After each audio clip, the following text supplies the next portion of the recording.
నిన్నటి రోజున అకాల వర్షం ముస్తాబాద్ మండలంలో చాలా గ్రామాలన్నీ భారీ రాళ్ల వర్షం కొట్టి పెద్ద మొత్తంలో నష్టం జరిగింది. రైతులకు ఇది నష్టం అంటే అది మనం ఏ కోణంలో కూడా ఊహించలేము, అంత పెద్ద నష్టం అది. రైతులు పండిస్తే కనీసం పెట్టుబడి కూడా మిగిలే పరిస్థితి లేనటువంటి ఈ రోజునది కూడా అది ఏమి లేకుండా మొత్తము దేవుడు రాళ్ల వర్షం కొట్టి తీసుకుపోవడం అనేది చాలా బాధాకరం. ఇది గవర్నమెంట్ పరంగా కూడా ఇవాళ అన్ని గ్రామాలలో కూడా తిరగడం జరిగింది. అగ్రికల్చర్ వాళ్ళు కూడా అన్ని పొలాల దగ్గరికి వెళ్ళి రాసుకుంటా ఉన్నారు. దీన్ని దూరదృష్టి పెట్టి మా పరంగా కూడా గవర్నమెంట్కు ఫసల్ బీమా పెట్టాలనే ఆలోచన మీద మేము కూడా చెప్తా ఉన్నాం.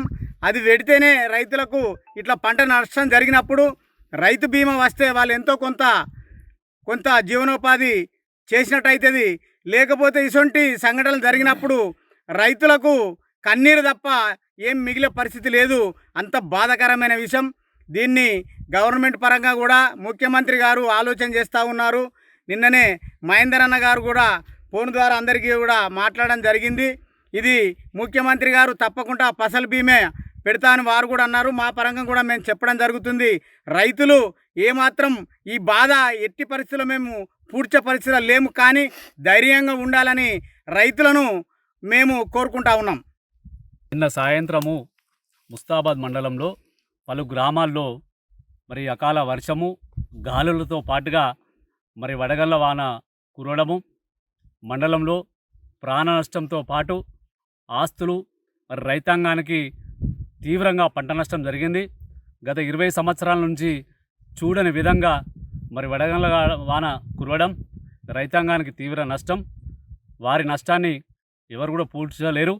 కానీ ప్రభుత్వము రైతు పక్షాన్ని నిలబడి వాళ్లకు ధైర్యం కల్పిస్తూ మరి పెట్టుబడిదారుగా నష్టపరిహారం అందించే విధంగా కాంగ్రెస్ పార్టీ పక్షాన ప్రభుత్వాన్ని అడుగుతాం. తప్పకుండా ఈ ప్రభుత్వం అందిస్తుందని చెప్తున్నాం. గత 2 నెలల క్రితమే మరి పంట బీమా అనేది ఫసల్ యోజన ద్వారా రైతాంగానికి నష్టం జరుగుతుంది.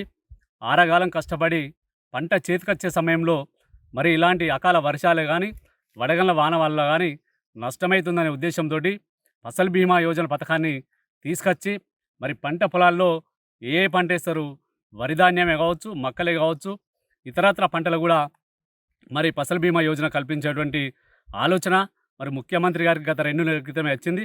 దాని అమల్లోకి తీసుకొస్తుండు. మరి రేవంత్ రెడ్డి గారు రైతు బిడ్డ కాబట్టి, రైతులు కష్టపడేటువంటి కష్టం విలువ తెలుసు కాబట్టి తప్పకుండా ఇక్కడ నష్టపరిహారం అందించే దిశగా ప్రయత్నం చేస్తారు. నిన్న రాత్రి వడగళ్ల వాన పడ్డ తర్వాత మరి కేకే మహేందర్ రెడ్డి గారు ఫోన్లో అందరినీ పరామర్శించి మాట్లాడి మరి ఇక్కడ జరిగినటువంటి రైతాంగానికి నష్టపరిహారం అందిద్దాం. మరి ఈ అగ్రికల్చర్ ఆఫీసర్లను కూడా వాళ్ళకు ఫోన్ ద్వారా తెలియజేసి నష్టపరిహారం ఏదైతుందో దాని లెక్కలు తీయండి, ప్రతి గ్రామంలో రైతాంగాన్ని తట్టండి అని చెప్పడం జరిగింది. తప్పకుండా వీరికి నష్టపరిహారం అందించే విధంగా ఈ ప్రభుత్వం ఉంటుందని చెప్పి మేము తెలియజేస్తూ రైతులు ఎలాంటి ఆందోళనకు గురి కావద్దు, తప్పకుండా నష్టపరిహారం అందిస్తాం. గత ప్రభుత్వాలు అందిస్తామని మాట తప్పింది, కానీ ఇప్పుడు మాట తప్పే ప్రభుత్వం కాదు, మడమ తిప్పే ప్రభుత్వం కాదు, తప్పకుండా ఆదుకుంటామని చెప్పి ప్రభుత్వం తరఫున తెలియజేస్తున్నాం. రాత్రి 7 గంటలకు కురిసిన వర్షానికి రాళ్లకు మొత్తం ముస్తాబాద్ మండలము మొత్తము ఏం లేకుండా ఖరాబ్ అయింది. అనేక బిడ్డలకు రైతులకు ఏమి ఆధారం లేకుండా అయింది, పెట్టుబడి వెళ్ళకుండా. ఈ ప్రభుత్వం తరఫున ఒక్కొక్క రైతుకు ఎకరాన ఒక 50,000 నష్టం ఇచ్చి రైతులను ఆదుకోవాలి. ఒక ముఖ్యమంత్రి గారు అన్నీ చేస్తున్నామని ఒకటి పంట బీమా అన్నాడు. ఈ పంట బీమా కూడా పెట్టి అందరు రైతులను ఆదుకోవాలని కోరుకుంటున్నాం.